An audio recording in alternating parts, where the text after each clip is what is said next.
Venga, Elena, dale, que tenemos que grabar, que nos tenemos que ir al hospital, que ha nacido Manolito. Ay, Manolito, qué bonito que es, Yo quiero ver si tiene el pelo rizado. Y los ojititos así. Ay. Sí, que tenemos que hacer el apoyo a la lactancia, todas estas cosas, y que sus papás son oyentes de Sin Cita Previa y les dedicamos este episodio. Bienvenido, Manolito. Por favor, Elena Blanco y Gonzalo Oñoro, acudan a consulta, gracias. Aquí comienza Sin Cita Previa, con dos pediatras en casa, un podcast de Adeslas.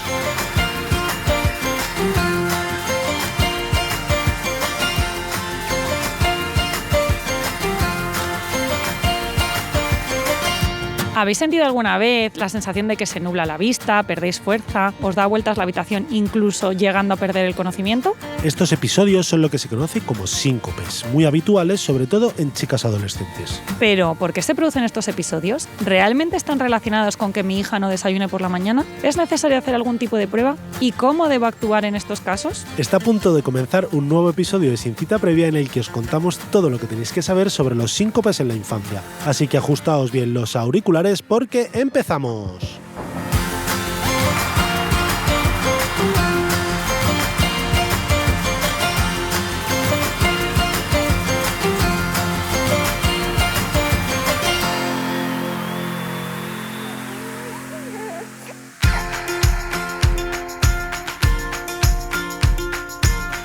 Bienvenidos a todos a este nuevo episodio de Sin Cita Previa, el episodio 123, que es como muy bonito, 1, 2, 3, en el que vamos a hablar sobre los síncopes, mareos, vaídos. Pero antes de nada, saludar Gonzalo, que está Hola, aquí. ¿qué tal? Yo, Elena, dos pediatras en casa, y con vosotros pues vamos a hablar sobre el síncope. Pero recordaros y daros muchísimas las gracias por estar ahí cada semana, por hacer que cada vez esta comunidad de oyentes sea más grande y que, bueno, siempre recordéis que si alguien no nos conoce, pues decirle que se anime, que hay muchísima información sobre salud infantil y seguro que hay algo que a vuestros amigos, primos, tíos les puede interesar. Así que vamos allá con este episodio de hoy sobre los síncopes, y es que, ojo, motivo frecuente en la consulta de atención primaria. Y también del médico de familia, o sea, Sí. porque sí que es verdad que todo lo que vamos a contar hoy yo creo que sirve también para Adultos, ¿no? adultos y sobre Jóvenes. todo para chicas jóvenes, ¿vale? Y hablo chicas porque es que es mucho más frecuente en las chicas que en los varones, ¿vale? O sea, que aunque hablemos de chicas, también le puede ocurrir a los chicos, pero es sobre todo muy frecuente a partir de los 10 o 11 años y luego hay mujeres que lo siguen manteniendo el resto de la vida. Bueno, como siempre, spoiler, buen pronóstico, no hace falta mucho estudio, pero sí que es importante consultar, sobre todo cuando son muy repetidos, porque a veces, según sean, algunos esconden detrás alguna otra enfermedad más grave. Así que, bueno, no es recoger toda la información que os vamos a contar y, como siempre, nosotros pues vamos a decir las cosas que no van a ser normales o por las que sí que deberíais consultar. Y muy importante que os vamos a contar qué es lo que hay que hacer cuando estamos ante un episodio de estos. Efectivamente.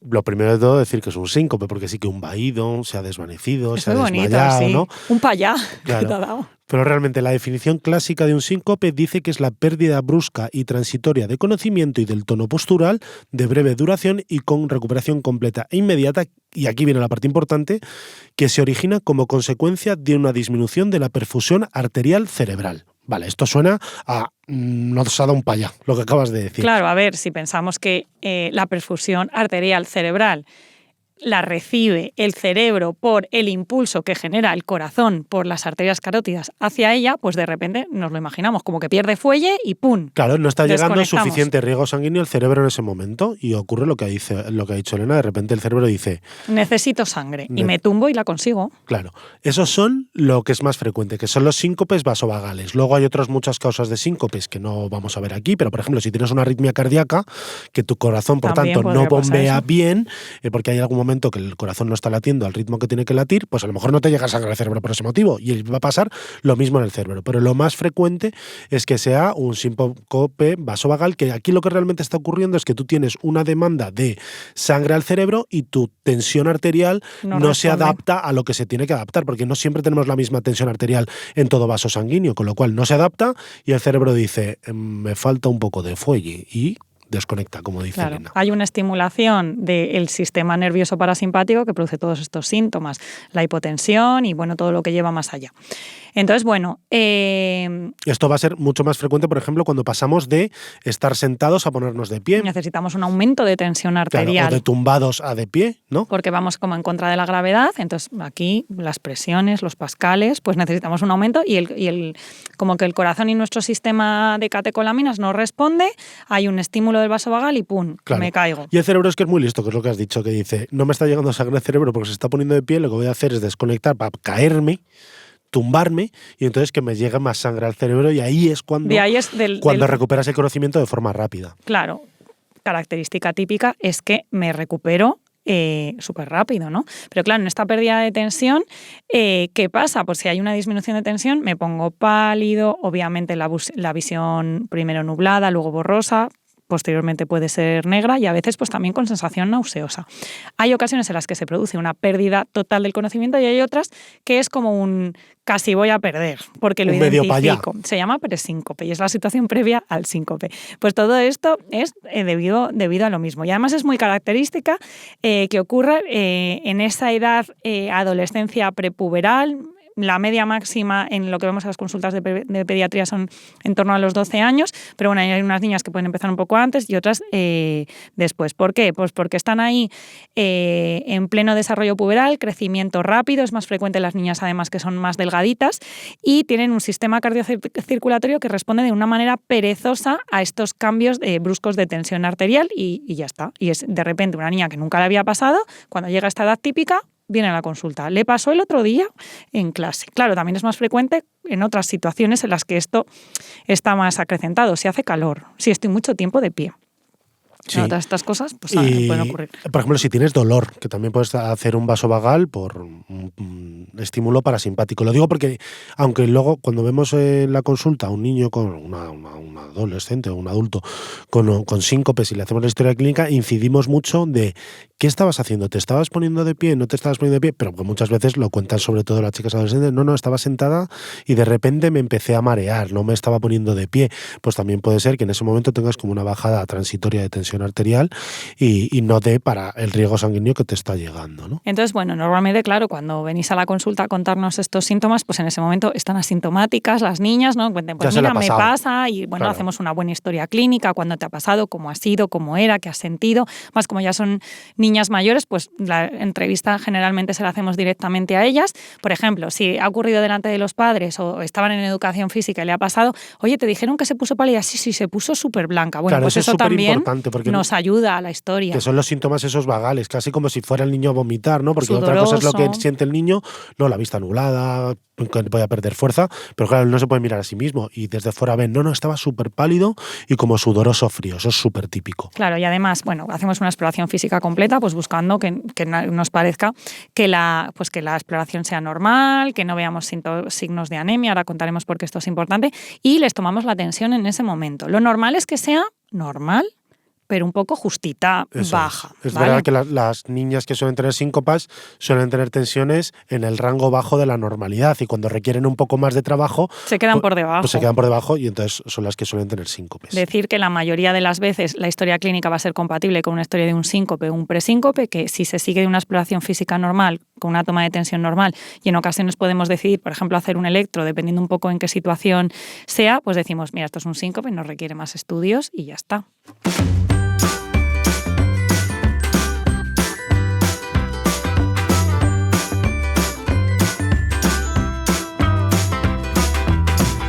Pediconsejo. Si notas que te estás mareando, es muy importante que no te levantes y permanezcas sentado, incluso que te tumbes en el suelo. Si no lo haces, lo más probable es que te caigas, pudiendo llegar a darte un buen golpe en la cabeza.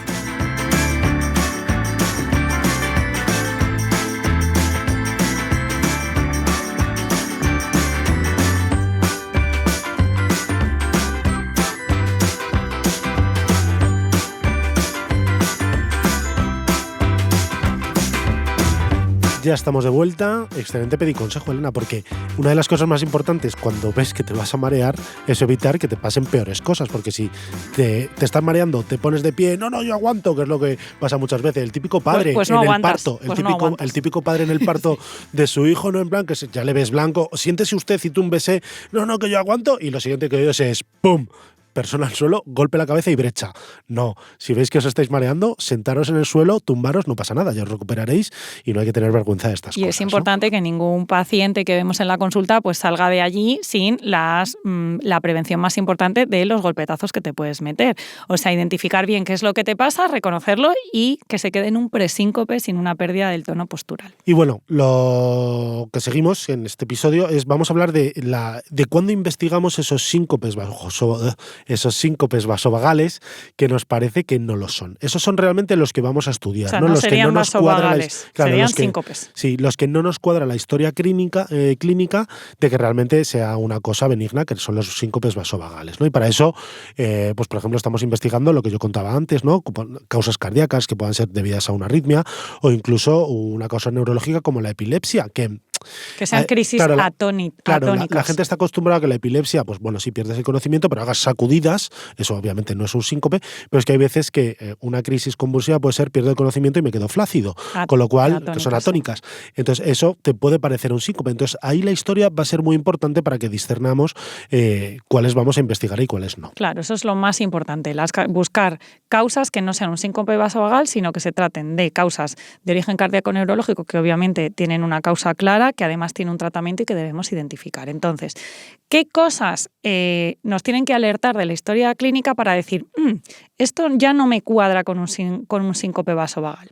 ¿Cómo qué? Pues por ejemplo que haya antecedentes personales o familiares de otras enfermedades que tienden a dar síncopes, ¿no?, pero que no son vasovagales, ¿no? Por ejemplo que tengan enfermedades cardíacas, ¿no? De arritmias malignas o cosas así. O que hayan ocurrido durante el ejercicio. A ver, es posible que haciendo ejercicio te dé un síncope vasovagal porque estás teniendo mayor requerimiento, tenías calores, no te llega la tensión porque no la tienes bajita, pero sobre todo que de repente estés corriendo y de repente una persona caiga fulminada. Sin ¿vale? un Lo típico aviso previo. Que hemos visto en los partidos de fútbol de algún paciente, algún jugador que ha llegado incluso a fallecer. Eso es un síncope, pero de causa cardíaca puede haber una arritmia allí detrás. A lo mejor luego esa persona se ha despertado, pero esos los vamos a remitir siempre al cardiólogo, ¿no? Claro, por eso lo que dices de esto es que sea brusco y sin pródromos. Es muy importante que digamos, ¿y tú qué has sentido? Porque siempre te dicen, no, se me nubló la vista y yo como que lo noté. Veía que me iba a marear. Pero es de repente, no sé, me levanté y ya estaba en otro lado. Claro. Eso es, ojo. Importante. Que hayan sentido sensación de palpitación o incluso de dolor torácico previo. Obviamente que haya habido una parada cardiorrespiratoria mediante, ¿no? Es obvio. O que se asocien a movimientos anormales. Es verdad que cuando un síncope, si es muy prolongado, esa situación de hipoperfusión cerebral puede dar lugar a una especie de movimientos que parecen una convulsión, que es una crisis anóxica. Es un síncope convulsivo. Es un síncope convulsivo que es muy similar a lo que contamos en el episodio de los espasmos del sollozo, que al final es como, pues seguramente a este le ocurre el típico que me estoy mareando y le intentas sujetar, pierde el conocimiento y no le tumbas y está de pie, como su cerebro sigue estando arriba, prolonga y de repente ahí medio en brazos, pues le da un poco el telele. Claro, ¿no? pero bueno, si se asocian a movimientos anormales, que podría tratarse de eso, pero podría tratarse también de una crisis convulsiva, pues esos son unos signos de alarma. Que hay una pérdida de conocimiento sin haber perdido el tono muscular o que nos cuente esta historia un niño pequeño, porque esto es típico de niños adolescentes y adultos, ¿vale? Entonces un niño muy pequeño con esto también nos debe alertar. Por ello, muy, muy, muy, muy importante pararnos a preguntar al paciente en cuestión qué es lo que sentías, qué han visto las personas que han presenciado esta pérdida de conocimiento y obviamente una buena exploración física van a ser suficientes para decir, oye, a ti sí te estudio y a ti, pues creo que no hace falta. Y luego yo creo que también hay que diferenciar mucho lo que es un mareo síncope de lo que es un vértigo, ¿vale? Porque comparten muchos síntomas, pero un vértigo, que normalmente puede haber un vértigo central o periférico, pero normalmente no hay pérdida de conocimiento. O sea, si tienes a un niño que te está diciendo, no, es que de repente tengo sensación de que la habitación se mueve y me tengo que quedar parado porque si no creo que me voy a caer, pero el niño es consciente de eso, eso no es un síncope, eso es un vértigo. habrá que investigar por qué lo tiene. La mayoría de las veces van a ser infecciones por virus que alteran el sistema del equilibrio, ¿no? Y están unas semanas así, pero eso no es un síncope, eso es otra cosa. Y lo que pasa es que eso también suele tener cortejo vegetativo, que es esa sensación... Claro, la parte vagal. Claro. O sea, que comparten muchos síntomas. Sí. Y bueno, eso también tiene características de la exploración física que nosotros somos capaces de replicar esa sensación de vértigo y nistagmus que solemos ver en el movimiento rápido de los ojos. Por eso sí que es muy importante prestar atención a estos pacientes, porque el 80% de las veces son los síncopes vasovagales, sobre todo el paciente clásico, adolescente, niña, tal, pero importante que tengamos en la cabeza qué pacientes se van a beneficiar de hacer un estudio. Y aquí yo quería hacer como un poco de aclaración que muchas veces pedimos electros a los niños aún pensando que es un síncope vasovagal. Pues porque siempre los cardiólogos dicen que cuesta hacer un electro. Es verdad que es una prueba rápida, barata, fácil y que tenemos muy accesible. Pues si vuestro pediatra ha decidido pedir un electrocardiograma, pues que sepáis que es una de las cosas que muchas veces pedimos aún pensando que es un síncope vasovagal normal. Y lo que busca es una arritmia, que es lo que estamos diciendo, porque el problema de esto es que en esa síncope, que a lo mejor estaba por una arritmia, no le ha pasado nada, pero a lo mejor en el siguiente ese corazón pues no vuelve a latir como debía, y como no cuesta nada hacer un electro, la mayoría de los niñas con síncopes lo solemos hacer. Y luego el resto de pruebas, pues realmente casi nunca pedimos nada. Sí que es verdad que tú has dicho lo del electro y los cardiólogos, y yo tengo tendencia a, sobre todo en las niñas adolescentes que están creciendo mucho y seguramente las que ya han tenido la primera menstruación, yo suelo pedirles una analítica de sangre. Bueno, es que se juntan dos cosas. Suelen ser, ya te digo, el perfil, ¿no?, de niña delgadita, no sé qué, y que los adolescentes comen regulinchi. Eso es. Bueno, comen lo que les apetece, si no hacen una dieta muy sana. Pero en un periodo y además, pero poca cantidad, en un periodo de crecimiento muy rápido, de altas demandas energéticas, de micronutrientes, entonces muy frecuente la anemia ferropénica. Ahí, ¿no? Eso es lo que estamos buscando. Entonces esa niña que además ha empezado a tener la menstruación, con lo cual tiene una pérdida de sangre todas las semanas y está teniendo síncopes, puede que sean síncopes porque sí, luego la estudias y muchas veces no encuentras nada, pero de vez en cuando esas niñas que antes de tener la menstruación iban un poco justas de depósitos de hierro, empiezan a tener la menstruación y sus síncopes, y empiezan a tener síncopes, pues yo tengo tendencia a pedir una analítica, a ver que está todo bien, y si no está todo bien, les tratas la anemia ferropénica. Oye, que hay algunas que les tratas la anemia ferropénica y siguen teniendo los síncopes, ¿vale? Pero que yo normalmente, sí, como es ese periodo de la vida un poquito especial, sí que tiendo a pedir esa analítica. Bueno, y aquí ya lo más importante es los síncopes. No hay ninguna manera de prevenirlos, hombre, manteniendo una buena situación de una tensión arterial, una muy buena hidratación, que los niños, y una buena nutrición, que no se salten las comidas y tal, pero una vez que ocurren, pues es muy importante alertar a las pacientes, decir, oye, túmbate para evitar esta caída importante que puedes tener. Claro, estás diciendo lo de que mantengan una buena hidratación, porque al final, pues si bebes frecuentemente, tu vaso sanguíneo va a estar más lleno, con lo cual tu tensión arterial va a ser mejor. Y luego lo de que coman también frecuentemente, ¿no? Porque comemos un poco de todo. Sí que es verdad que es poco frecuente que tengas síncopes vasovagales en el contexto de una hipoglucemia, de que tengas el azúcar bajo. Normalmente, cuando mides el azúcar a una persona que ha tenido un síncope, lo suele tener normal, ¿vale? Entonces, a ver, que desayunen. Lo más importante es beber bastante, estar bien hidratado. Y hacer una buena alimentación, pero quiero decir que por el estado basal previo. Tenéis una hija adolescente que le ha tocado tener síncopes vasovagales sin que haya una causa, es adecuado que desayune saludable, pero eso a lo mejor no va a hacer que se le quiten tampoco los síncopes. De hecho, a mí el otro día me pasó en la consulta eso con una niña que digo, ¿y qué tienes que hacer para prevenirlo? Pues desayunar. Y digo, sí, también. Digo, pero tienes que identificarlo y botellita de agua e ir bebiendo todo el rato para que no te den momentos de bajada de tensión. Y eso, y una vez que empiezan ahí que me mareo, que se me nubla la vista, ¿qué hay que hacer? Lo que hay que hacer es, lo hemos dicho un poquito antes, tumbar a la persona en el suelo y levantarle las piernas, que se nos había olvidado decirlo antes, porque claro, estamos favoreciendo que todo el riego sanguíneo de las piernas, en vez de que vaya hacia las piernas, vaya hacia la cabeza. Queremos que la cabeza reciba flujo y sobre todo que se quite esa diferencia de altura entre el corazón y la cabeza. Entonces, sentarnos incluso con la cabeza agacha entre las piernas o directamente tumbarnos y elevar las piernas, eso ya es la pera, con eso se suele solucionar siempre. Y muy importante que una vez que ya la persona recupera el conocimiento, no le digas, venga, machote, para arriba, y le levantes de golpe porque se va a volver a caer, ¿no?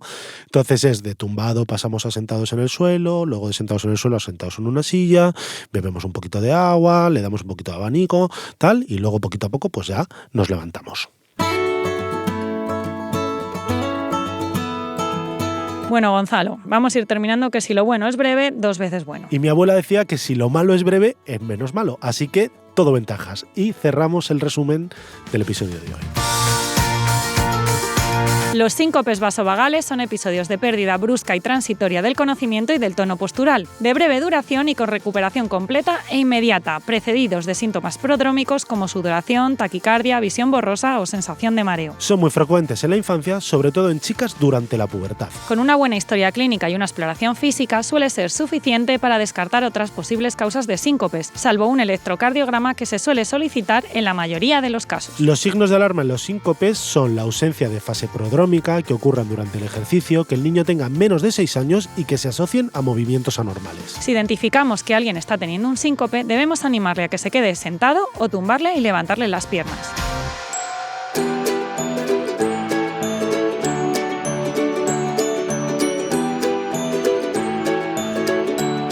Y hasta aquí el episodio de hoy. Muchísimas gracias por aguantar hasta el final y no os olvidéis de dejarnos un comentario o una valoración de 5 estrellas tanto en redes sociales como en las plataformas desde las que nos escucháis. Y por supuesto, gracias a Deslas por promover la divulgación científica como mejor herramienta para que los padres y madres cuidéis mejor a vuestros hijos. Nos escuchamos en 7 días. Hasta la semana que viene.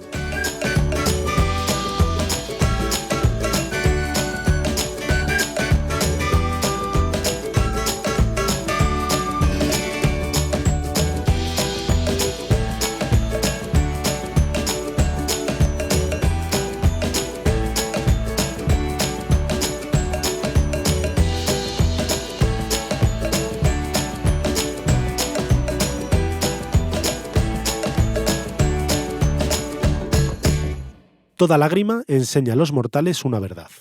Hugo Foscolo, Dixit.